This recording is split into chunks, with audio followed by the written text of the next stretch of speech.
नमस्कार दोस्तों, मैं हूं आपका दोस्त प्रदीप कुमार बांगड़े। आपका इस कार्यक्रम में स्वागत है, जिस कार्यक्रम का नाम है आपकी फरमाइश। दोस्तों, आज मैं आप लोग की एक फरमाइश पूरी करने जा रहा हूं। आज मैं आपको बताऊंगा सूखी खांसी, इसका आयुर्वेदिक इलाज कैसे करें। दोस्तों, ड्राई कफ जिसे कहते हैं, इसका आयुर्वेदिक उपचार किस तरह से करना है वो बताऊंगा। कौन कौन सी दवाई लगेगी वो बताऊंगा। दोस्तों, अगर आप मेरे चैनल को पहली बार देख रहे हैं तो आपसे अनुरोध है कि आप इसे लाइक करें, वीडियो के नीचे राइट कलर का बटन है उसे दबा के सब्सक्राइब करें, बाजू में एक बेल आइकन से भी दबाएं ताकि मैं जो भी वीडियो डालूं वो सबसे पहले आप तक पहुंचे। तो चलिए दोस्तों, वीडियो की शुरुआत करते हैं। सूखी खांसी, या दोस्तों ये एक सूखी खांसी जब किसी को हो जाती है तो ये जिसे होती है वही जानता है कि कितना मुसीबत हो जाती है, कितनी दिक्कत आती है। तो दोस्तों, इसका आयुर्वेदिक इलाज किस तरह से करना है वो बताता हूँ। उससे पहले मैं आपको एक चीज कहना चाहूंगा दोस्तों, ये जो भी आयुर्वेदिक दवाई है वो बिना डॉक्टर की सलाह से ना लें, डॉक्टर की सलाह से ही लें तो आपको इसका 100% लाभ होगा दोस्तों। क्योंकि जो है ये जो दवाई है मैं आपको बता रहा हूँ, एडल्ट लोगों के लिए बता रहा हूँ। बच्चे या बूढ़े जो बुजुर्ग होते हैं उन लोगों के लिए डोज बदल जाती है। इसलिए आपसे बार बार अनुरोध है मेरा कि बिना डॉक्टर की सलाह से दवाई ना लें। और ये डॉक्टर आपको आसानी से जहां भी जो आपने देखा होगा जहां ये दवाइयां मिलती है आयुर्वेदिक की, वहीं आसपास आपको जो है डॉक्टर भी मिल जाएंगे। और कहीं कहीं पे तो ऐसा भी होता है कि जहां दवाई मिलती है वहीं डॉक्टर भी होते हैं और मुफ्त में इलाज भी करते हैं।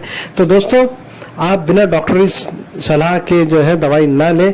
लेकिन अगर डॉक्टर आपको ना मिले तो मैं आपको बता देता हूँ किस तरह से लेना है दवाई, कौन कौन सी दवाई है। मैं हर दवाई को 3 बार रिपीट करूंगा ताकि आपको आसानी से समझ में आए।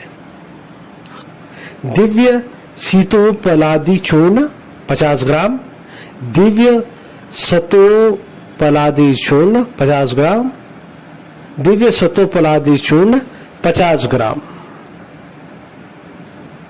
दिव्य टंकन भस्म 10 ग्राम, दिव्य टंकन भस्म 10 ग्राम, दिव्य टंकन भस्म 10 ग्राम, दिव्य गोदंती भस्म 5 ग्राम, दिव्य गोदंती भस्म 5 ग्राम, दिव्य गोदंती भस्म 5 ग्राम, दिव्य अभ्रक भस्म 5 ग्राम, दिव्य अभ्रक भस्म 5 ग्राम, दिव्य अभ्रक भस्म 5 ग्राम।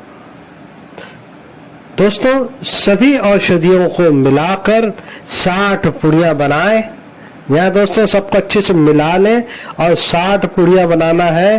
प्रतिदिन प्रातः नाश्ते एवं साय भोजन के आधा घंटा पहले आप जल, शहद, मलाई जो आपके पास अवेलेबल हो, जो आपके पास हो उसके साथ आप ले सकते हैं। एक बार फिर से बता देता हूँ लेने का तरीका, ध्यान से सुन लीजिए। इन सबको मिलाकर आपको 60 पुड़िया बनानी है और प्रतिदिन नाश्ते और भोजन, सुबह का नाश्ता और शाम का भोजन, उससे आधा घंटा पहले आपको पानी, अगर पानी के साथ लेना पानी के साथ ले लें, शहद के साथ लेना चाहते हैं उससे भी ले सकते हैं और मलाई के साथ भी ले सकते हैं। तो जो आपको पसंद आए उससे ले लें आप। दिव्य लक्ष्मी विलास रस 40 ग्राम, दिव्य लक्ष्मी विलास रस 40 ग्राम, दिव्य लक्ष्मी विलास रस 40 ग्राम, त्रिभुवन कीर्ति रस 40 ग्राम, त्रिभुवन कीर्ति रस 40 ग्राम, त्रिभुवन कीर्ति रस 40 ग्राम।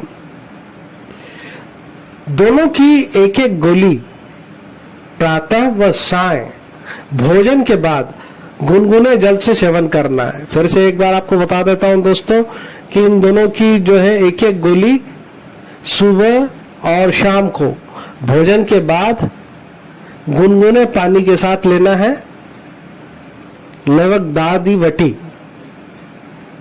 तो ये आप गोली चूसने के लिए इसको सुबह और शाम जब भी मौका लगे तो इसको चूस सकते हैं। इसको चूसने से आपकी जो सूखी खांसी है उसमें चमत्कारी लाभ होगा।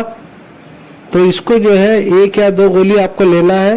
तो जब भी आपको मौका मिले ले सकते हैं, या तो सुबह ले लें या शाम को ले लें, या जब ज्यादा खांसी आ रही हो तब ले लें। तो उम्मीद करता हूं दोस्तों मैंने आपको जो जानकारी दी है वो आपको जरूर अच्छी लगी होगी। तो इसी के साथ अपने दोस्त प्रदीप कुमार बांगड़े को इस कार्यक्रम से जाने की इजाजत दीजिए। नमस्कार, जय हिंद।